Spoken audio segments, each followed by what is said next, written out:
As we all understand, here in the city of Little Rock and Central Arkansas, and of course the state of Arkansas, we've all experienced a devastating tornado, which has created a state of emergency for the city of Little Rock, Central Arkansas, and the entire state. It grazed the heart to see many of our residents who are now been displaced across the city as a result of these tornadoes. We want to assure the public that your first responders are going above and beyond to ensure public safety, health, and welfare. I couldn't be more proud of the work that they're doing and will continue to do throughout the night, the weekend, and the coming days. What we want to share with you today is that I've been in constant contact with Governor Huckabee Sanders. We've requested the state of emergency. She has dutifully accepted that and is already under coordination with all of the state parties as well as federal partners to ensure that we have what we need when we need it, to ensure that we are responding to our residents as quickly as possible. Today, you'll hear from a number of different individuals, particularly from the response mission from our Chief of Little Rock Fire Department, Delphon Hubbard, as well as the Little Rock Police Department Acting Chief of Police during this period of time, Andre Dyer. We have our Major Casey from the Arkansas State Police, and we'll continue to share more information throughout this time. But again, we want to send the message to the residents that we are here for you. We understand what's going on. We're rapidly working towards all health and safety efforts at this very moment. So please know that we got your back, that we're here for you. We also, most importantly, are praying for all those that have been impacted by this tornado. We know that God will prevail as always. Governor Sanders. Thank you so much, Mayor. We are so grateful for your partnership in this very difficult time for our city. As each of you know, today has been a very hard day for the state of Arkansas. But the goodness of this is that Arkansas and Arkansans are tough and we are resilient. And no matter what comes our way, we will get back up the next day and keep moving. We will help our neighbors. We will ensure that every Arkansan who needs assistance has it. Our message and our mission is really simple. The people come first and the paperwork will come second. We have been working closely with Mayor Scott as well as state and local officials around the state of Arkansas who have been impacted, everyone from our sheriffs to our state police, National Guard. As most of you know, we activated Arkansas's National Guard, and we have approximately 100 guardsmen that are on the ground offering assistance, not just here in central Arkansas, but other areas of the state that have also been impacted, like Wynne, Arkansas, where we are pulling all of our resources together. Arkansas State Police, as well as law enforcement here in Little Rock, our fire department have done a heroic effort and have been working diligently from the moment that we knew that storms were headed our way to assist the people of our state. I can't thank you enough for just the enormous amount of time and effort that each of you have put into and will be working on over the course of the next several days. We are very thankful, not just for your work today in this moment, but frankly, the service that you bring to our state every single day. And we are never more grateful for our law enforcement and for our National Guard than we are in moments like this. And so we thank you on behalf of the entire state for the work that you're doing. We stand ready to help. If people need assistance, we ask if it's an emergency that you call 911. If it is not an emergency situation, but you need assistance, we encourage you to reach out to your local county emergency management officials. You can find those resources online. Arkansas and the state government stand ready to offer whatever assistance is needed.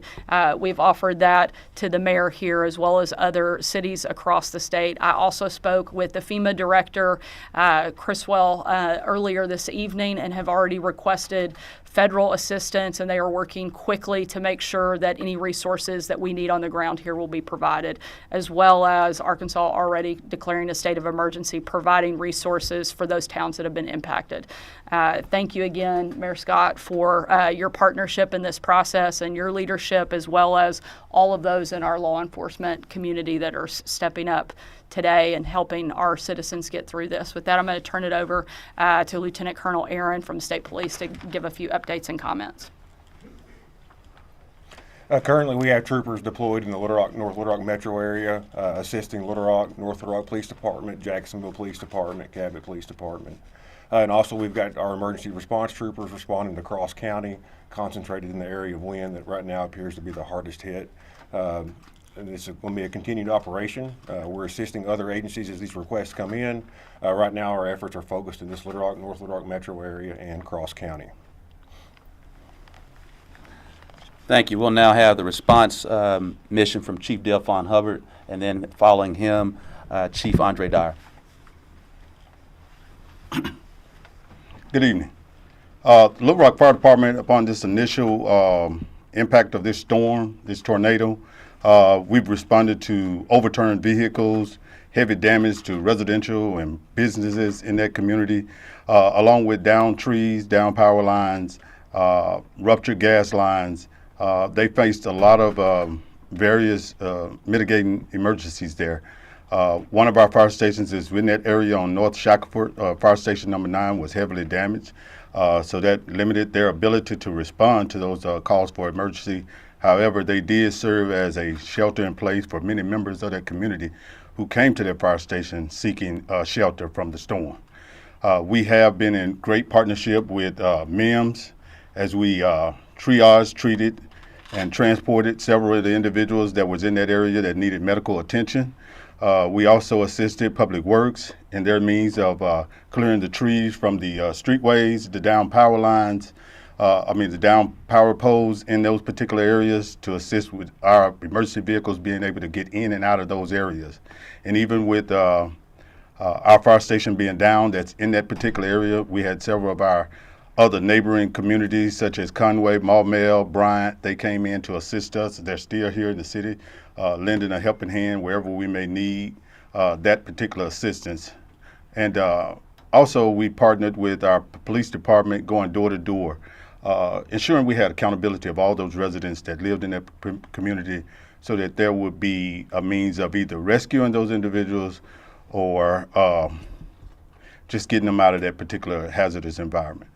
And so we were pretty successful at that. That particular number is not available at this time as to how many people we were able to move from that area, but that's a continuous ongoing assessment of the fire department.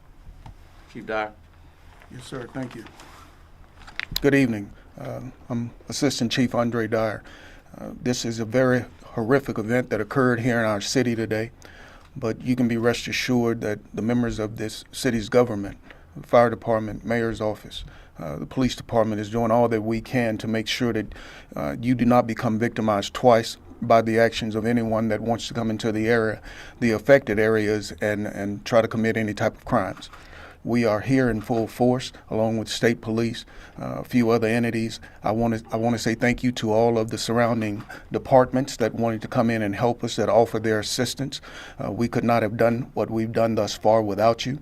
But we need for everyone to understand there were a lot of areas hit today in this city. There's going to be some displaced individuals. We will do all that we can to secure those areas to make sure that there's no looting that takes place. We will enforce the law to the highest extent for those that believe they can come into the area and take advantage of this horrific event. We will not allow it to happen. We will be very strict on who we allow into those areas. We understand that you're anxious and you want to get back to your homes, but you have to allow the process to take place. There is nothing that anyone can do in the evening hours without all the power lines that are down and the electricity being out. So do us a favor and stay out of the area unless it is absolutely necessary. Be patient with us, because we will do our jobs to the fullest effect of the law, and we will not allow anyone into those areas until we deem it safe for you to be able to go into those areas. So with that said, we want to thank everyone who came in to assist. We needed each and every hand that came in to help us out, and we will always be here for you just as you were here for us. Thank you. Thank you, Chief Dyer. Again, we are here for the public. We're responding as quickly as possible to each and every area as we've already shared today. and we are in deep prayer for all those that have been impacted. As you know by now, we're asking for individuals who have been displaced to go to Hall High School. We're working with you there once you get there. We'll give more updates as we continue to reassess the situation. We'll have another update sometime mid-morning tomorrow. We'll let you know the time and the location. At that point in time, we'll start beginning assessing even more damage that we may not be aware of tonight. So we want to make certain that you have all of that information available. Again, I ask the residents of Little Rock not only to be in prayer for Little Rock, but to be in prayer for this entire state. We'll now take questions. Do you all have, Governor, for you and also for the city, do you have a breakdown of how many fatalities there are, injuries, people displaced?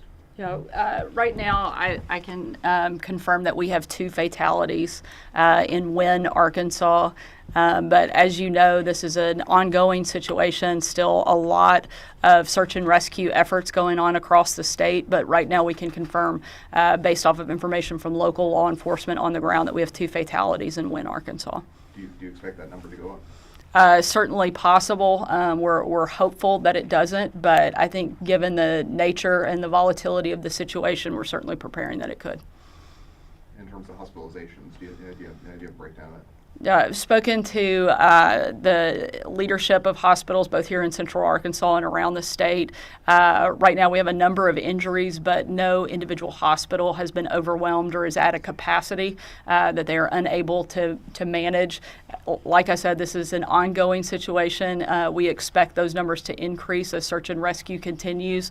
But right now we feel like our healthcare professionals and teams on the ground, both here in Central Arkansas and around the state, are capable of managing what is coming in.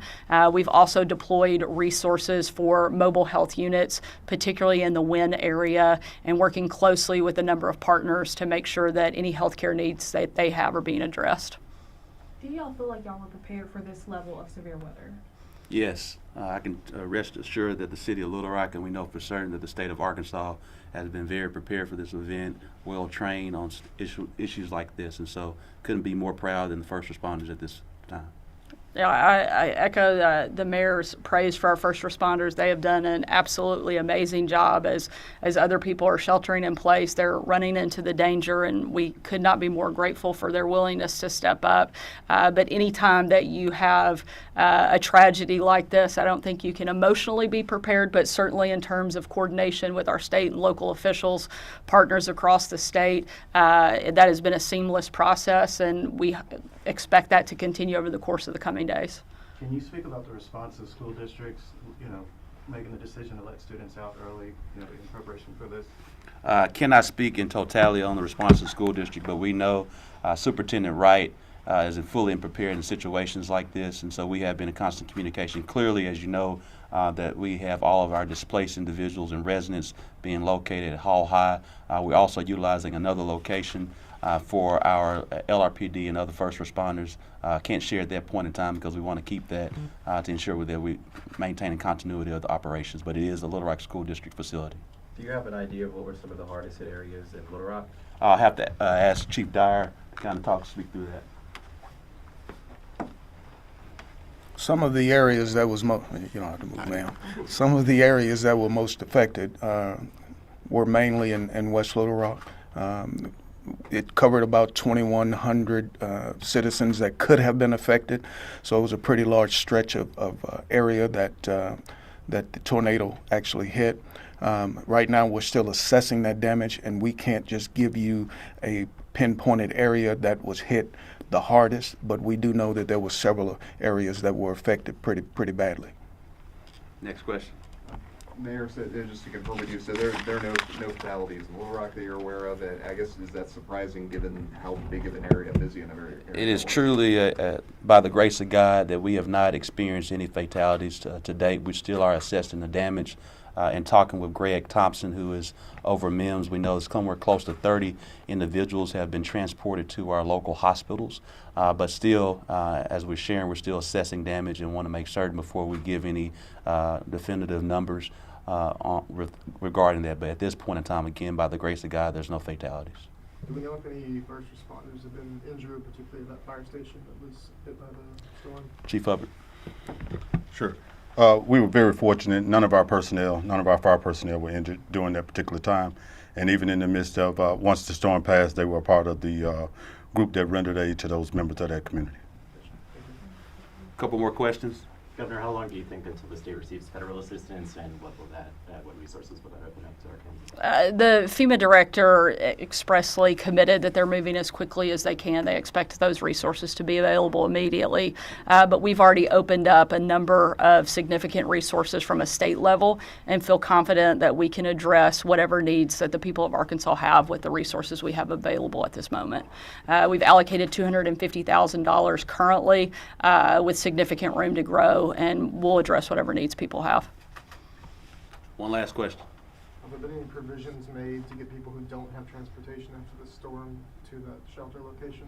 Yes, we've, up until this point, I believe, and may have still working on the timeline, but we do know that Rock Region Metro has been going to different staging areas between the Little Rock Police Department and Fire Department and are being transported to Hall High. And so that's what we know at this time. From a statewide perspective, we're working closely with local law enforcement as well as National Guard and the sheriff's office and county judges to make sure that individuals that need temporary housing and transportation are having those needs addressed as well. And finally, thank you, everyone. And again, please remain in prayer for Little Rock and the entire state of Arkansas. Thank you. Thank you, guys.